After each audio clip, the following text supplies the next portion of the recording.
Political corruption in the United States is legal. Yep, it is. And don't go away because I'm going to give you an example, but more importantly, I'm going to tell you what you and I can do to fix it. Pero un momento, if you're not subscribed to my YouTube channel yet, please click that subscription button below and turn on the bell so you get notified every time I post a video about politics. Because I seriously love geeking out and doing research on this stuff and then sharing it with you in the most efficient way. So you understand what's going on and you're better informed and less overwhelmed. Lobbyists.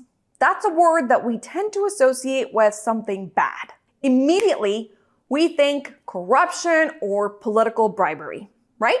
But the definition of lobbying is simply the act of lawfully attempting to influence the actions, policies, or decisions of government officials. Lawfully.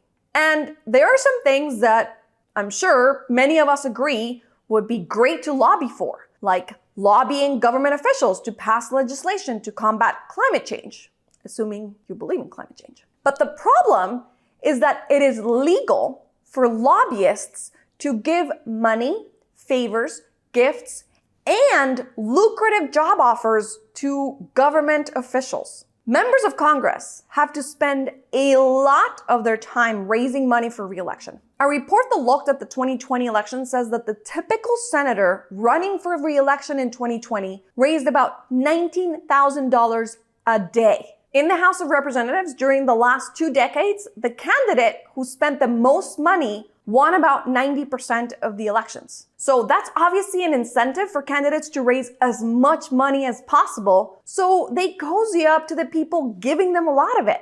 Because regular people who donate to campaigns can only give small amounts.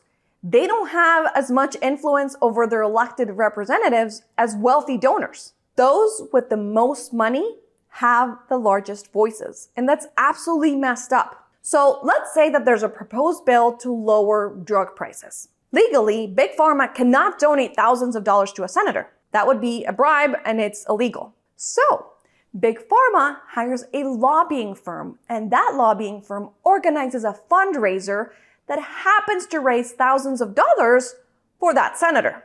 During the event, the senator's people talk to the lobbyists about drug prices, and the senator takes the money knowing full well where it came from. Now, if they want to keep their donors happy, they're going to vote for what the donors want, because obviously they want in that cash. Remember, senators needed $19,000 per day to keep their campaigns in order. Ta-da! Nobody broke any laws, and this was all legal. What is absolutely crazy is that the example I just gave you didn't come out of thin air. I simply changed a great example from Represent Us, and instead of the banking industry, I used Big Pharma. And let me show you how this is all real. But first, give me a thumbs up if you think this is absolutely messed up and we need to fix this whole thing ASAP. Do you see this tweet by Kristen Sinema? This is in 2018 when she was running for a Senate seat in Arizona. She won. She's now a Democratic senator for the state of Arizona. But now, these are the headlines that we're seeing. Lobbying is a great tool for special interest groups and corporations. Independent studies have concluded that the return on investment for lobbying varies between 600% and 2,000%. Between 2008 and 2010, 30 corporations spent $476 million on lobbying. They got $11 billion in tax rebates. That is over a 2,000% return on investment. What? But it doesn't stop there. Even if that member of Congress loses the next election or they decide to retire, there's something called the revolving door. The revolving door is when public officials go to work for lobbyists and special interest groups that pay them huge salaries. And it's actually really common. Nearly 60% of former members of the 115th Congress who have taken jobs outside of politics are now lobbying or have other jobs influencing federal policy. Let me repeat that. These politicians and their staff move from government positions to these high-paying lobbying jobs where they get paid to influence their former colleagues. Don't you think that's messed up? Well, you're not alone, and I hope you're sitting, because this is something where Cancun Ted Cruz and AOC actually agree. And I agree with them.